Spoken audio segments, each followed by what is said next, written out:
पार्वती पतये नमः, हर हर महादेव, जय जय शिव शंभु। हे प्रिय भक्तजनों, आज चैत्र मास अमावस्या की तिथि है। आप सभी भक्तों को अमावस्या की बहुत बहुत हार्दिक शुभकामनाएं।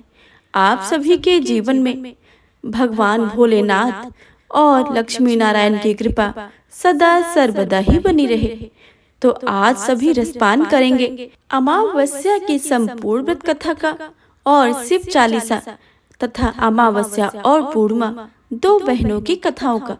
तो आप सभी से विनम्र अनुरोध है कि कथाओं को भक्ति भाव से और प्रसन्न मन चित्त से पूरा अवश्य सुने और कमेंट बॉक्स में भगवान भोलेनाथ की जय लिखना बिल्कुल भी मत भूलिएगा। भगवान शंकर और माता पार्वती की कृपा हर घर आंगन में सुख समृद्धि और खुशहाली के रूप में बरसती रहे। सबका मंगल व कल्याण हो, यही कामना करती हूँ। अमावस्या के दिन जिस घर में अमावस्या का पाठ किया जाता है उस घर में पितृगण सदैव तृप्त रहते हैं।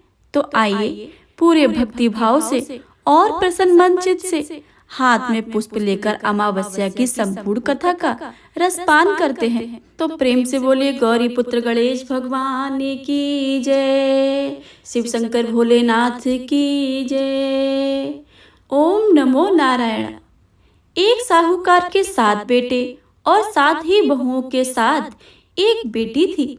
साहूकार के घर हर रोज एक जोगी आता था जिसे साहूकार की बहू भिक्षा देती थी। जब साहूकार की बेटी भिक्षा देने आती तो वह उससे भिक्षा नहीं लेता था और कहता था, तेरे भाग में सुहाग की जहाँ दुहाग है। लड़की को उस जोगी की बात बहुत बुरी लगती थी और एक दिन वह अपनी माँ से रोते रोते जोगी की बात बताती है। सारी बातें सुनकर माँ कहती है कि कल जब जोगी आएगा तब मैं उसकी बात सुनती हूँ कि वह क्या कहता है और क्यों कहता है। अगले दिन फिर साधु महाराज आते हैं तो साहूकारनी छिप कर बैठ जाती है और लड़की को भिक्षा देने भेजती है। जोगी उससे भिक्षा नहीं लेते हैं और फिर वही बात दोहराते हैं कि तेरे भाग में सुहाग की बजाय दुहाग लिखा है। लड़के की माँ बाहर निकलकर आती है और साधु से कहती है कि एक हम तुम्हें भिक्षा देते हैं और तू ही हमें गाली देता है। साधु कहते हैं कि मैं गाली नहीं दे रहा हूँ, मैं तो सच बात कह रहा हूँ। वही कह रहा हूँ जो इसके भाग्य में लिखा है, मैं वही आपको सच बता रहा हूँ। सारी बातें सुनने के पश्चात लड़की की माँ कहती है कि जब तुम्हें सारी बातें पता है तो इससे बचने का कुछ उपाय भी पता होगा, यह बता दीजिए। तो साधु महाराज जी कहते हैं कि 7 समुंदर पार एक धोबन रहती है जिसका नाम सोना है। वह अमावस्या का व्रत करती है। अगर वह आकर इसे फल दे दे तभी इसका दुहाग टल सकता है, अन्यथा विवाह के समय सर्प काटने से इसके पति की मृत्यु हो जाएगी। सारी बातें सुनकर माँ रोने लगी और सोना धोबन की तलाश में निकल गई। चलते चलते रास्ते में तेज धूप पड़ रही थी, जिससे बचने के लिए वह एक पीपल के वृक्ष के नीचे बैठ गई। उसी वृक्ष पर एक गरुड़ के बच्चे अपने घोंसले में थे। एक सांप आया और गरुड़ के बच्चे को खाने के लिए दौड़ा, लेकिन साहूकारनी ने उस सांप को मारकर बच्चों की रक्षा की। कुछ देर के बाद गरुड़नी आई और सब जगह खून देखकर साहूकारनी को चोट से मारने लगी। साहूकारनी बोली कि मैंने तो आपके बच्चों की रक्षा की है। एक सर्प आया था बच्चों को मारने के लिए और तुम मुझे ही मार रही हो। सारी बातें जानने पर गरुड़नी बोली कि तुमने मेरे बच्चों की रक्षा की है, इसलिए मांगो, क्या चाहती हो तुम। साहूकारनी गरुड़नी से कहती है कि मुझे 7 समुंदर पार सोना धोबिन के यहाँ छोड़ दो, और गरुड़नी ने वैसा ही किया। जब साहूकारनी वहां पहुंची तो लेकिन सोचने लगी कि मैं कैसे मनाऊं। सोना धोबिन की तो 7 बहुएं थी, लेकिन घर को काम करने के लिए सदा आपस में लड़ती झगड़ती रहती थी। रात को जब सो जाती थी तो साहूकारनी आती थी और चुपके से सारा काम करके उजाला होने से पहले चली जाती थी।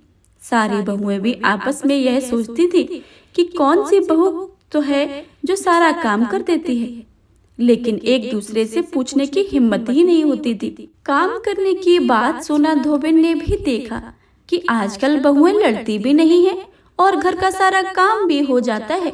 सोना धोबिन ने सारी बहुओं को बुलाया और पूछा कि आजकल तुम लड़ती भी नहीं हो और घर का सारा काम कौन करता है।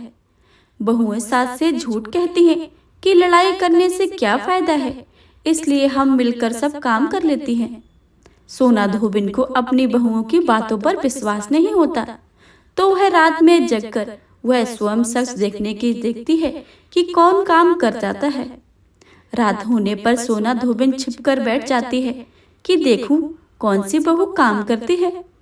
रात हुई तो वह देखती है कि एक औरत चुपके से घर में घुस आती है और वह देखती है कि उसने घर का सारा काम कर दिया और जाने की तैयारी में है। जैसे ही साहूकारनी जाने लगती है तो सोना धोबिन उसे रोकती है और पूछती है कि तुम कौन हो और क्या चाहती हो। साहूकारनी कहती है कि पहले तुम मुझे वचन भरो, तब मैं बताऊंगी। वह वचन भरती है। तब साहूकारनी कहती है कि मेरी एक बेटी है जिसके भाग्य में दुहाग लिखा है, लेकिन तुम अमावस्या का व्रत करती हो तो मेरे साथ चलकर उसे सुहाग दे दो। सोना धोबिन वचन से बंधी है तो साहूकारनी के साथ चलने को तैयार हो जाती है। जाते हुए सोना धोबिन अपने बेटे व बहुओं से कहती है कि मैं इस औरत के साथ इसकी बेटी को सुहाग देने जा रही हूँ, लेकिन अगर मेरे पीछे तुम्हारे पिताजी मर जाएं तो उन्हें तेल के कूप में डालकर रख देना। सोना धोबिन साहूकारनी के घर जाती है। साहूकारनी अपनी बेटी का विवाह करती है तो फेरों के समय सोना धोबिन कच्चा करवा दूध और तार लेकर बैठ जाती है। कुछ समय के बाद सर्प आया और दूल्हे को डसने लगा, तो सोना धोबिन ने करवा आगे करके तार से सांप को बांध दिया और सांप मर गया। अब सोना धोबिन ने लड़की को सुहाग दिया और कहा कि जितनी अमावस्याएं मैंने की हैं उन सभी का फल साहूकारनी के इस लड़की को मिले। अब आगे जो अमावस्या मैं करूंगी उनका फल मेरे पति व मेरे बेटे को मिलेगा। जब सभी लोग अमावस्या की जय जयकार करने लगे, सोना धोबिन अपने घर वापस जाने को तैयार हुई तो साहूकारनी ने कहा कि तुमने मेरे जमाई को जीवन दान दिया है, इसलिए तुम जो चाहो वह मांग लो। सोना धोबिन बोली कि मुझे कुछ नहीं चाहिए और वह वहां से चली गई। रास्ते में चलते चलते वह फिर से अमावस्या आ गई। उसने पीपल के पेड़ के नीचे बैठकर कहानी कही, व्रत रखा और पीपल के पेड़ की 108 बार परिक्रमा की। पीपल के पेड़ की पूजा के बाद जब वह घर जाती तो देखती है कि उसका पति मरा पड़ा है।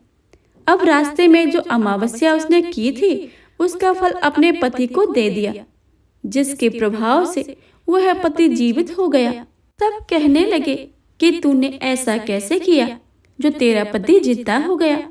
वह कहती है कि मैंने तो ऐसा कुछ भी नहीं किया है, वह रास्ते में अमावस्या आ गई थी जिसका मैंने व्रत किया। कहानी कही और पीपल के वृक्ष की 108 बार परिक्रमा की। अब सारी नगरी में ढिंढोरा पिटवा दिया गया कि हर कोई अमावस्या की पूजा करेगा और व्रत रखेगा, कहानी कहेगा और पीपल के वृक्ष की 108 बार परिक्रमा करेगा। हे अमावस्या, जैसे आपने साहूकार की बेटी को सुहाग दिया है वैसे ही सबको देना। इस कहानी को पढ़ने, सुनने तथा हुंकार भरने वाले सब पर अपनी कृपा दृष्टि बनाए रखना।